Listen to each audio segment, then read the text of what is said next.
kanarratti wal dhabiinsi hin jiru. Kanaafuu qur'aanni akka rabbii biraa bu'eetti osoo jiru wanni seerri tajwiida jedhamu dhufe. Ulamaan islaamaa sababaa uummanni afaan arabaa hin dubbanne takka kanumaan afaan arabaa dubbatu kun loqodni isaa adda adda waan ta'eef akkaataa qur'aanni rabbii biraa itti bu'etti namni hundinuu dubbisuu hin danda'u. Garii daal fuudhee akka duwaditti qara'a, garii duwad fuudhee akka gartee zaatti qara'a. Kanarraa kan fe'an wal qabatee ulamaan islaamaa tajwiida waan jedhamuuf jechuudha. Tajwiida jechuun harfii qubee afaan arabaa qur'aana dubbisuudhaaf akka isiidhaan maltutti haqa isii guutanii dubbisuudhaaf waan jedhamuuf dhufte jechuudha. Naa walii haa gallu. Duuba ammaan tana ani gaafiin an qabu duuba. Takkaamoo yaadniin an qabu isiniif yoo jiraate amma dhiyoo tana obboleessa keenya ni beektan Eiduu Jawaar Mohaammed Khatee gaardii jechuudha akka security Khatee of kannee hayyoota keenya nama eegaa jiru. Nama silaa sadarkaa mootummatti yoo garaadhaaf bitame, yoo maallaqa barbaade, yoo gartee aangoo barbaade arraan tana nama sadarkaa eeyidoota abiyyiitillee hoogganuu danda'u waan biraa dhiisee jechuudha. Gurbaan keenya kan arraan tana mana hidhaa Dirree Dhawaa keessatti hidhamee achi keessatti rakkatee dhukkubsatee dhukkubaaf saaxilamee amma hospitaala deddeebi'aa jira jechuudha balisa keenya. Battalumaan illee gargaara Xaaliyaan Xaahir jechuudha. Amma barruu waa'ee dhimma isaa akkuma tasaa namni tokko waliin haasofnee dhimma isaa kanarraa gartee mari'annee ni jenneen jarjaraan barreessee jechuudha amma fakkeenyaaf. Walii gallaame akkana fakkaatutti akkaan beekutti hin barreesse. Amma gaa silaa wanni ilaalamuu qabu yeroo san keessatti walii haa gallu. Wanni godhamuu qabu dirqama keenya waan wal gargaaruudhaan godhuu dhiisnee waa'ee qubee saniif waliif ajandaa guddaarraa pikchara jijjiiruun kanaatu gartee nu gaddisiise waan biraatii miti. Dhimma uummata keenya jiruu fi dhabamuu argamuu fi dhabamuu keessa jiru uummanni keenya. Dhabamuu fi jiraachuu keessa jira jechuudha. Du'aa fi jiruu jidduu jira uummanni keenya. Uummanni Wallaggaa akka baalatti harcaafamee ajjeefamaa jira Oromoon teenya. Mootummaan hawaasa Oromoo ganda gandaan gosa gosaan kuta kutaadhaan laga lagaan adda baasee tara taratti ganda gandaan nu fixaa jira. Duula sanyii duguggaa uummata Oromoo irratti gaggeessaa jira mootummaan. Yeroo kana keessatti yeroo anaafiyaati qubee sirreeffachuudhaaf wal qabnu miti. Qubee dogoggora gartaa keessaanatti barreessitee yoo sarara diimaa godhu qofaa miti. Hattaa dogoggora sanillee sirreessitee bakka kanaatti jechi afaan Oromoo qubeen barreeffamu akkana barreeffame jettee naa sirreessitee yoo naa ergitee waan san sirreessee illee maxxansuu hin danda'a jechuudha. Garuu afaanuma goggogaa sarara diimaa jala keesseetuma waan kanaa waan sanii dogoggorri kanaa sirriin kanaa dogoggorri kanaa ka hin ibsine gooteetuma godhuun anaafis bu'aan qabu hordoftoota kiyyaafis bu'aan qabu jechuudha. Kanaaf qubee sanirra ergaa qubee saniin keessatti barreeffamte dhugaa sababaa qubeetiin dogoggorri adda addaa argamee ergaan adda addaa argamuu dandeessi. Erguma sanuu keessaan barreessitee sirreessitee maxxansu takka immoo dogoggoruma sanuu ati sirreessitee maaliif hin maxxansinedha gaafin jiru. Walii galaa miti. Dogoggora jiru waliif ibsuun karaa irra caalaan karaa irra bareedaan osoo jiru karaa gartee jibbinsaa fi karaa gartee mormii karaa fokkotaa karaa wal mormii takka kanatti maaliif waan karaa nu oofutti maaliif deemna. Yeroon amma harkaa qabnu tun yeroo gabaabdu uummanni keenya du'aa fi jiruu jidduu jira. Du'aa fi jiruu jidduu ajjeefamaa jira, hidhamaa jira, hidharraa bahee dhukkubsataa jira, hidhaa keessatti miidhamaa jira. Rakkoo guddootu harkaa nu qaba. Kanaatu guddaa irratti xiyyeeffatamuu qaba. Qubee Facebook irrattis wal barsiisnee fixuu hin dandeenye. Duraan dursee harfiin alifitti jallatte alif laamiimitti hin sirreeffamtu. Jala sanitti gabbuunee barumsa yoo deemaan jettanis deemnee sirreeffachuu dandeenya jechuudha. Innummaan abbummaan qubee sirreeffadhaa jiru sunu dogoggora hedduu qaba. Hattaa maqaan Muhammad Siraa jiru sunu maqaan Muhammadi malee Muhammadii miti. Muhammadi fakkeenyaaf. Amma inni jechuu danda'a akka naannawaan itti dhaladheetti Muhammad injannu Muhammad janna jechuu danda'a. Akkasumaanis qubee akkaataan itti barreessu akkaataan itti haasoo ittiin barreesse fakkeenyaaf haasoo kiyyarratti hundaa'e. Amma fakkeenyaaf naannoo garitti kenna jan gariimmoo keenya jaa gariimmoo keenya jaa dhaggeeffadhu garii kenna jaa garii keenya jaa garii keenya jaa namni akka loqoda isatti barreessus ni mala.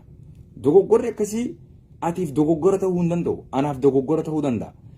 Wanti anaaf dogoggora ta'e siif dogoggora ta'uu hin malu. Wanni anaaf dogoggora ta'e siif dogoggora ta'uu dhabuu mala. Wanni siif dogoggora ta'e anaaf dogoggora ta'uu dhabuu mala. Garuu dogoggora osoo hin taane ilaalcha nama sanirra dhaabbannee loqoda nama sanirra dhaabbannee bifa saniitis laaluun dirqama barbaachisaadha. Afaan Oromoo bal'aadha. Akkuma gartee guddina qabnuun loqodni keenyalleen akkasumatti guddaadha. Afaan jiddu galeessaa waliigalaa ta'es ni qabna. Walii agallu. Sanumarraa nuuf fudhadhu. Namoonni akka keenyaa kun warri Ameerikaa jiru kun fakkeenyaaf nama umriitti yeroo guddaa afaan Ingiliffaa dhaaniin fakkeenyaaf haayiskool afaan Ingiliffaaniin fixe. Yuunivarsiitii afaan Ingiliffaaniin baradhee fixe. Afaan Oromoo waggoota 20 dura kaniin ani gartee baradhe. Waggoota 20 dura kutaa sadaffaa afuraffaa shanaffaa fakkeenyaaf. Deen Naayiroobii irraa deebi'ee kutaa 6ffaa fi 7ffaa idduudhaan laatiin pireedii tokko barachaa ture fa'a. Laga harreetti immoo afaan Oromootiin barumsa irra guddaa afaan laatiin barachaa ture. Nurratti afaan laatiin eegalamee jechuudha laga harree gaafa baran. So waa hedduutu jira wantoota ati siif hin galle. Namoota afaan Oromoon hin beeka jedhee waa'ee biraa barreessu yoo garte maybe beekumsa afaan Oromootiin yoo dhaabdu jiraate akkasitti saaxiluun waan qabu. Laakiin namoota nuti amma ajandaan guddaan keenya mootummaa fi uummata jidduu rakkoo hawaasaa jidduu jirtu bifa dandeenyuun haala dandeenyuun hawaasaaf ibsuudha malee afaan Oromoo asirratti barachuudhaaf hin dhufne nuti. Afaan sirreeffamuu qaba, afaan jallifamuu qabu. Afaan jallisuu fi walii agallu afaan jallisuu fi qubee jallisuu fi dogoggoraan jarjaraan barreessuu xiiqee keessa seentee waan takka yeroo gargarii hireen waan san deebi'eetu gulaalee takka irra deebi'ee edit godhuu hin qabu fakkeenyaaf. Jarjaraaniin bakka hojiirra dhaabbinaan hin faa barreessa fakkeenyaaf. Amma laayivii kana waraabuudhaaf hojii jidduutti mureetiin seenee jechuudha fakkeenyaaf yeroon qabu. Yeroon garii namaaf akka garii namaatiif rakkisha taateen anaaf rakkishaa miti fakkeenyaaf qaali. Kanaaf yeroo qabnurraa haala dandeenyuun hawaasa kanaaf waan dandeenyu haa gumaachinu goone jennee itti jirra jechuudha. Yoo dogoggorri jiraate yoomiyyuu qeeqa nama sodaatu miti. Garuu keessa kuttan keessa dabruun gaarii miti. Walikulli makaani maqaal. Bakki hundinuu jecha isaa maluutu jira, haasoo isaa maluutu jira. Yeroo ammaa kana keessatti haasoon amma uummata keenyaa malu, uummata keenya tasgabbeessuu, uummata keenya jajjabeessuu, hamilee isaanii eeguu. Kanaan amma qeeqa walitti yoo banne ilkaan salaamta amma daqiiqaa narraa fudhattee kanaaf waa'ee qubee kana dubbachuudhaaf amma daqiiqaa narraa fudhattee jirta. Daqiiqaa kanarratti amma waan biraa kan hin godhuu qabuun kanaaf xiyyeeffadhe jechuudha. Kanaaf ajandaa waan hin taane irratti kana keessatti namni garii halluu bahaa jiruu jira jechuudha. Aara nurraa qabu takka qiimi nurraa qabu hiree tan argatemi hir'ina qabnu takka dogoggora kana keessatti halluu bahaa jiru. Kuni nu yaachisu anna yaachisu. Akka garii namaatti usiituma deebisaa hin kenni waan jiru hin jiru na bira hin jiran. Maaliif walirraa callisuun hin barbaachisu. Dhugaa jirtu walitti himaa dhugaa jirtu walii haa deemu qaba. Afaan Oromoo sirreeffamuu qaba. Qubeen isaa sirreeffamuu qaba. Itti amana dhibba dhibbatti. Garuu immoo waan afaan Oromoo irra guddaatu harkaanuu qaba amma. Yoo namni jiraate qubeenis jiraatti. Yoo namni jiraate qubee sirreessa. Namni yoo osoo hin jiraanne akka baalatti harcaafamaa ajjeefamaa Wallaggatti amma waan taame argaa jirtan jaarsaa fi jaartii barsiisota lama fuudhanii mana isaanirraa fuudhanii mana isaanitti ajjeesan. Obboleeyyan keenya kan Salaaleedhaa ajjeesan. Obboleeyyan keenya kan Walloodhaa akkasumatti rakkoo adda addaa keessa jiran. Uummanni keenya Suudii keessatti rakkoo adda addaa keessa jira. Ta Oromootuun himamteen dhumtu. Kanarratti ammoo nuti ajandaa biraa walii baasuun wal jeequun hin barbaachisu jechuudha. Osoo silaa barruu waan biraarratti osoo silaa barruu waan biraa fakkeenyaaf akkanumatti haasawaa ni jira miti haasawaa addaa tokko. Haasawaa biraa tokko irratti osoo barruu akkanaa kana waan akkanaa sirreeffadhu osoo natti tola waan qabu. Laakiin barruu du'aa fi jiruu uummata keenyaa osoo dubbachuu jirru dubbiin rakkoon suni waan guddaa isinitti ta'uu baatte dogoggorri qubeedhaa waan guddaa isinitti ta'e gizeenii fi waan akkanaa kan ajandaa gootanii olii fi gad ooftan hedduu nama gaddisiistan. Hubannaan namaa kun eeda haganumaayii haganuma namni waa hubataayi haganuma rahmata qabaayi haganuma ilaalchisaayi jechuun aboo maali namni akkanaa jechuun saalfittiin sina jechuudha saboo kadubbannuu fi kadubbatamuuf rakkoo isaatiif rakkoon obboleeyyan keessanii sun rakkoo teessanii miti rakkoon qubee rakkootiyya rakkoon ummata du'uu rakkoo teenya hunda kana beekaa rakkoon ani beekuu fi wallaaluu dhabuu kiyya rakkoo anarra gabaabatti beeku rakkoon namni guyyaarraa nurra ajjeefamu immoo gadda keenya hundaa beeki rakkoo qubeedhaa inshallah yoo rabbi fedhe gaafa biyyatti deebinees ta'e asittis ta'e qubee afaan oromoo barsiisaa ilaallanne ni seenna inshallah garuu tanaaf jennee qubee tuu dogoggoreef rakkoo uummata keenyaa akka hin dubbanne nu ukkaamsuudhaaf karaa mootummaan ergama adda addaa qabu warri biraa amma fakkeenyaaf Mahamad Siraaj ergama mootummaa hin qabu fakkeenyaaf gurbaan ni beekanan nama ergama mootummaa qabu miti just inni nama hundaa akkanumatti taagguudhumatti jira jechuudha sarara diimaadhaan it's okay garuu isallee waan hin dhaamuuf yoo gooteellee keessaan barruu isaanii san sirreessiitii fi qubee isaanii bakka isaanitti goggoran bakka kana dogoran sirreessii bareechi ergiif yoo hojiin tee tana taate yoo kana filatte jechuudha garuu ajandaa guddaa ummata nurraa miidhamee nurra ajjeefamaa jiru ajandaa isaanii hogguu ajandaa qubeetti nu harkaa jijjiirtan waan saalfiiti safuudha waan fokkotaadha kun waan fokkota rahmanni eessa dhabame yaa qubeen dhaamsi kiyya guddaan sii galuudha naam yoo dhaamsi kiyya sii galuu baate dhugaadhaan atema dhaamsummaan ani barreessan sii galuu baateeti dhugumatti qubeen si quuqee si rakkisee afaan oromoo si rakkisaa jira dhugumatti billaahi rabbiidhaan si qabame dhugumatti dhaamsa santu sii galuu baate naam namni qubee akka haasawaa isatti barreessuu danda'a dirqama ammaa sonni kun waajibaa miti kana hubadhu waajibni namni lubbuudhaan jiraatu namni nagee argatee jiraatu qubeen sirreeffamuu qabdi kana didaan jiru garuu immoo waan qubee dura dursuutu jira ammaan tana harakaanuu qabu sigalee kan ajandaa gootanii wal jalaa farsitan ajandaa uummata keenya kan hidhamaa jiru maaliif naaf farsine kan ajjeefamaa jiru maaliif ajandaan godhan warroottan takkaa waa'ee dhimma uummata keenyaa kan dhumaa jiru hin dubbanne dogoggora xiqqaa qubee arganii poostii isaanii deemaa lala dhimma uummata Wallaggatti ajjeefamaa jiru habba takka poostii isaanii agartu uummata oromoo ajjeefamaa jiru isaan irraa dubbatuun agartu uummata oromoo kan miidhamaa jiru isaanii du'aa godhuun agartu hatta ustaazota haa ta'anii hatta aktiivistoota haa ta'anii hatta waan fedhan haa ta'anii dhimma obboleessa keenya hidharraa bahee kana baga rabbiin isarraa baasee hin jenne bakki isaan deemanii irraa dubbatan rakkoo qubeeti obboleessa keenya kan miidhamee mana hidhaa keessatti miidhama guddaadhaaf saaxilamee jiru akkamitti gargaaraan isa yaachiisne qubeen akkamitti sirreeffamuu olteedha qubeen akkamitti no hatta qubee sanuu ani yoo dogoggora naan jette fakkeenyaaf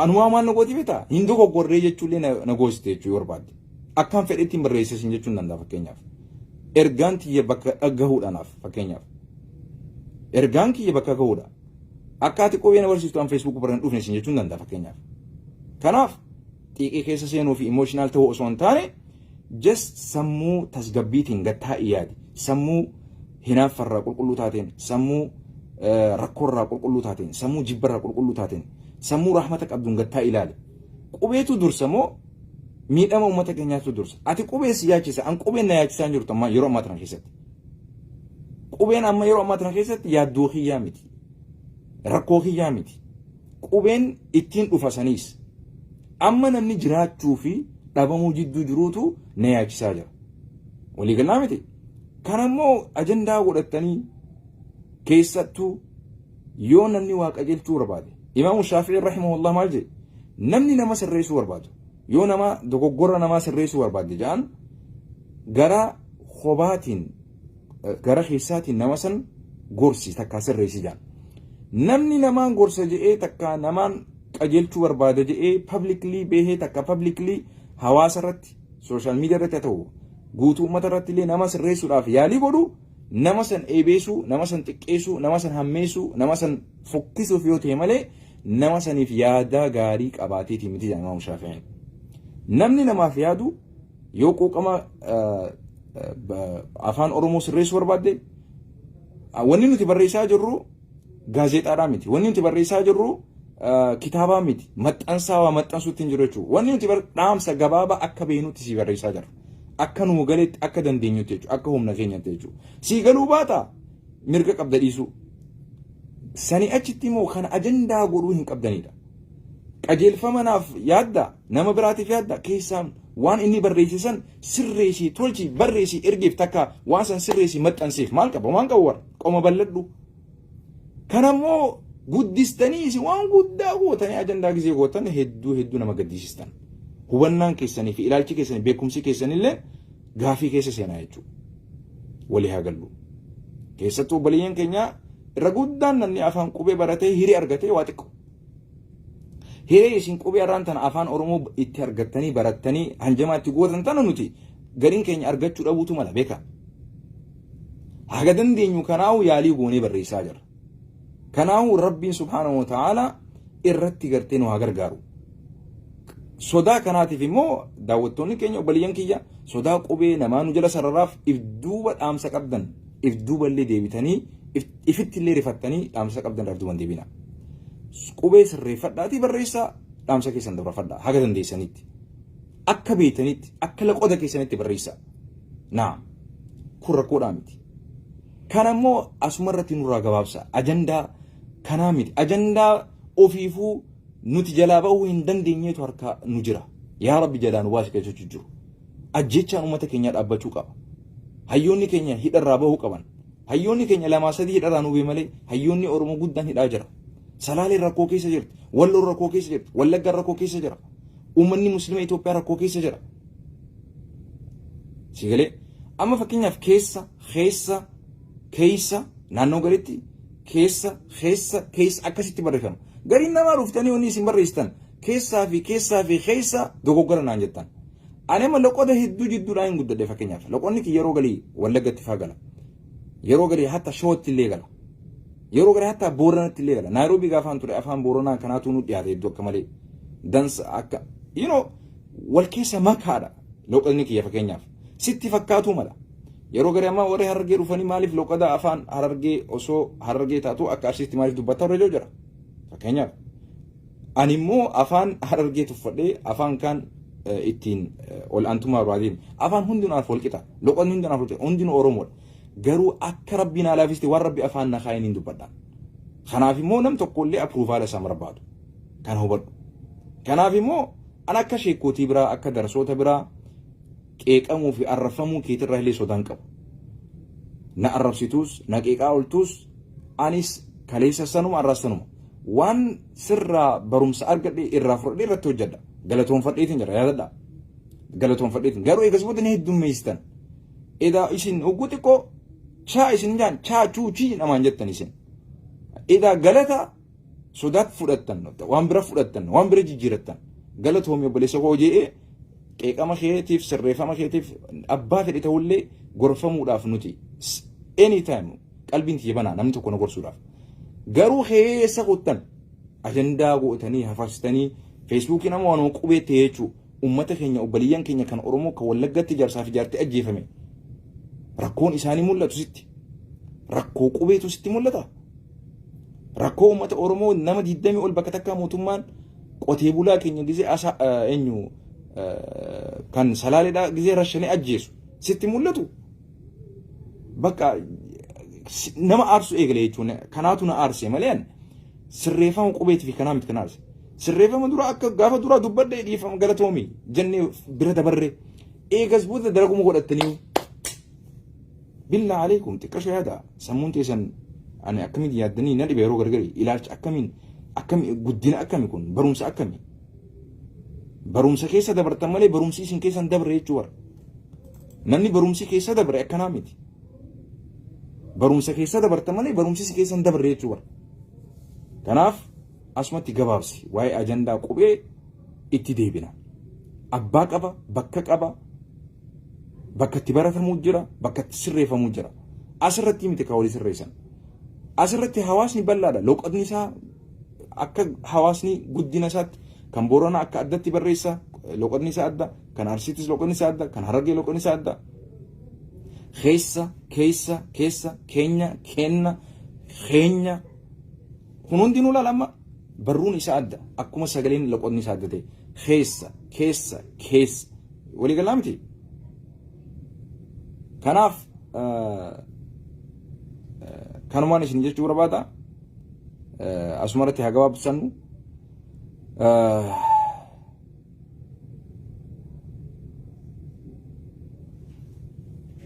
naam loqoda namaa ilaalcha keessa kaayuun barbaachisaadha akka malee galatoomee obboleessa koo from Saxaayir loqoda namaa ilaalcha keessa keessee sigalee amma fakkeenyaaf British English jira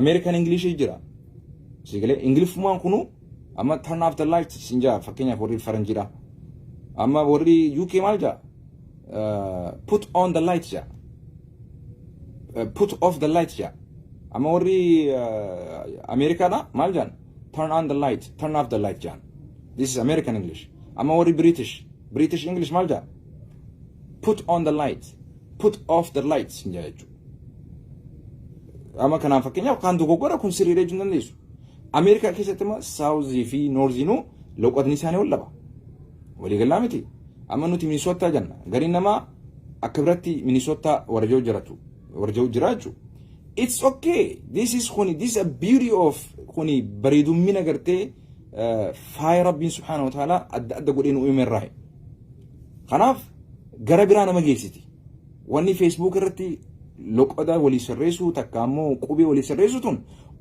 oftee gandummaa gosummaa kutaa hatta sadarkaa amantiidhaan namni wal qoodutti dhufaa jechuudha kanaaf asumatti gabaabsa waan hawaasa irratti rifeensa hawaasa irratti haddatanii jira rifeensa qobatti haddatanii jira wanni qubeetuun loqodarti sidhaa qabdi loqodatti illee hidhaa qabdi gandatti illee hidhaa qabdi kanaaf akka amantiitti illee hidhaa qabdi gara hedduutti hidhaa qabdi walii galaa miti amma fakkeenyaaf namni Naasir barreessuu fi amantiitti akka afaan arabatti yoo fudhattee ilaalte Qur'aana keessatti Naasir akkamii barreeffame afaan Oromootti akkamii barreeffame ilaalte Muhammad amantiitti illee hidhaa qaba wanni qubee keenya kun kanaaf wanti dubbii qubeetun balloodha guddoodha bal'isaati ilaala waan akkaataa ati itti sirriidha jettee akka anaaf sirrii ta'uu dhabuutu mala siif wanni dogoggora anaaf dogoggora ta'uu mala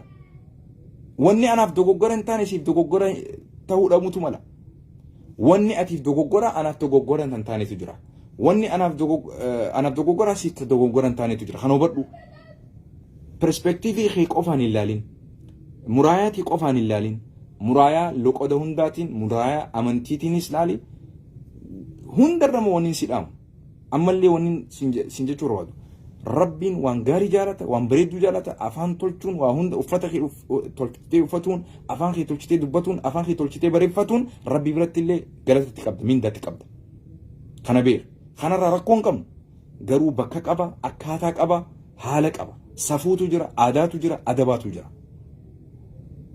waan dursuu qabu dursa waan durfamuu hin qabne boodarra nu aansa yeroo sitti nu godha barumsa yoo afaan Oromoo namni barsiisuu dandeessan illee qubee barsiisuu dandeessan nu barsiisa asirratti loqoda hundaa waliin walitti madaaltanii barsiisuu barsiisa kun immoo akkumaan isin jee namoonni hiree waan kan argattan keessattuu dhaloonni qubeedha dhaloonni biyyaa baqatee hin beekin kan baratee fi kan biyyaa baqatee bahee haga danda'uun caccabsaa akka danda'utti waan xiqqoo dur biyyatti barate saniin waan biraati walitti coratee dhaamsa isaa dabarsuu jiru hamileen cabsina arguma sindaa kanallee ajandaa guddaa gootanii halkaniif guyyaa tana alanshaan olina tana hafarsaa ajandaa guddaa qabna qubee tiyya daran dhaamsa achi keessa jiru san irratti xiyyeeffadhu please isinin karadha kana dhaamsa kiyya nageenya jiraadhu